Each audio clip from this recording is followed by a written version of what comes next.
की अहिल्यानगरला वंदे भारत ट्रेन पोहोचलेली आहे।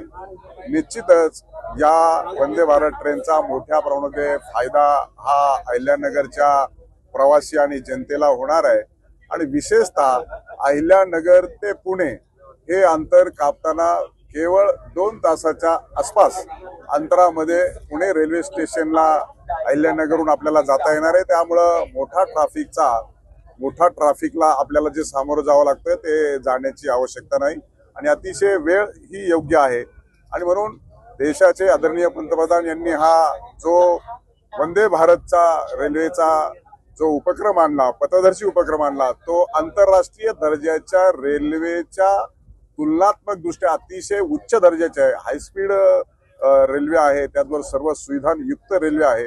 आपण बघितलं असेल की ह्या चेअर कशा लक्झरियस आहेत, त्यामुळे प्रत्येक प्रवाशाला अभिमानाने आपण भारतीय रेल्वेमध्ये बसतो आहोत याचा निश्चित स्वरूपामध्ये आनंद मिळणार आहे आणि अशा प्रकारच्या उच्च दर्जाच्या सुविधा दिल्याच्या नंतर मला वाटतं अहिल्यानगरवरून पुण्याकडे आणि अहिल्यानगरहून नागपूरकडे म्हणजे ही वंदे भारत ट्रेन ही 2 राजधानी आणि उपराजधानीमध्ये धावणार आहे।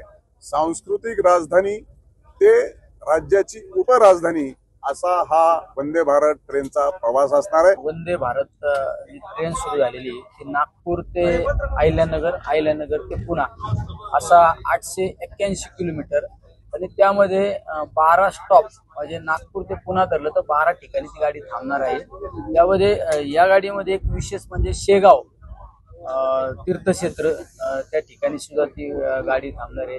निश्चित आज या गाडीने प्रवास करताना सर्व प्रवासी असो किंवा आम्हा सर्वांना एक वेगळाच आनंद वाटत आहे। सोशल मीडियाच्या भाऊ गर्दीत विश्वासार्हतेने चकाकणारे नाव म्हणजे लेट्सअप मराठी। सगळ्यांना, सगळ्या नागरिकांना ती स्पीच ती लेट्सअप वरील मुलाखती म्हणजे विचारांचा खजिना। त्यानंतरच्या निवडणुकीमध्ये मला सोडून गेले बातम्या केवळ वस्तुस्थिती सांगणाऱ्या, न प्रोपगंडा, फक्त जनतेचा अजेंडा। क्योंकि आने वाला कल जाने वाला है, जाने वाला कल आने वाला है। राजकारण, मनोरंजन असो की क्रीडा क्षेत्र, महाराष्ट्राची स्पंदने संवेदनशीलतेने टिपणारे माध्यम म्हणजे लेट्सअप मराठी। जगासोबत एक पाऊल पुढे राहण्यासाठी लेट्सअपचे ॲप, सोशल मीडिया आणि वेबसाईट सोबत कनेक्टेड रहा।